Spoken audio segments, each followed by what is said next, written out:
बाबू और बिल्लो की आखिरी फसल उत्तर प्रदेश के एक छोटे से गांव में रहता था। एक बूढ़ा किसान बाबू राम।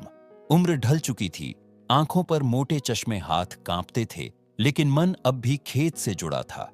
उसका कोई बेटा नहीं था और पत्नी को गुजरे भी कई बरस हो चुके थे।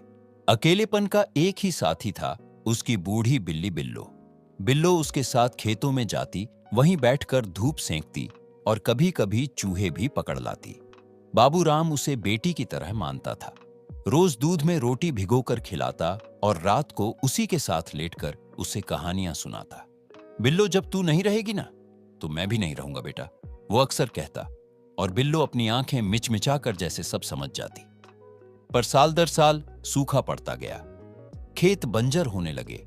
बाबू राम का शरीर अब खेतों का बोझ नहीं सह पाता था। गांव वालों ने कहा, बाबू अब छोड़ दो खेती, सरकार से पेंशन लो, आराम करो। लेकिन बाबू राम हर बार मुस्कुराकर कहता, जब तक ये बिल्लो साथ है मैं अकेला नहीं हूं, और जब तक दम है खेत जोतूंगा। एक रात बहुत तेज ठंड पड़ी।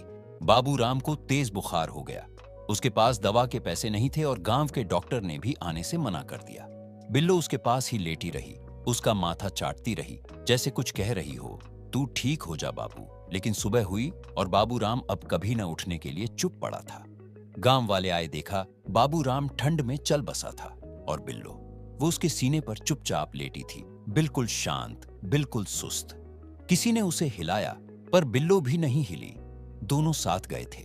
गांव वालों ने दोनों को बाबू के खेत की मेड़ पर दफनाया, वहीं जहां वो अपनी जिंदगी भर बीज बोता रहा और जहां बिल्लो उसके साथ हर मौसम बिताती रही। अब उस मेड़ पर हर साल पीली सरसों अपने आप उग जाती है, बिना किसी बुआई के। गांव वाले कहते हैं, ये बाबू और बिल्लो की आखिरी फसल है जो अब भी साथ खिलती है।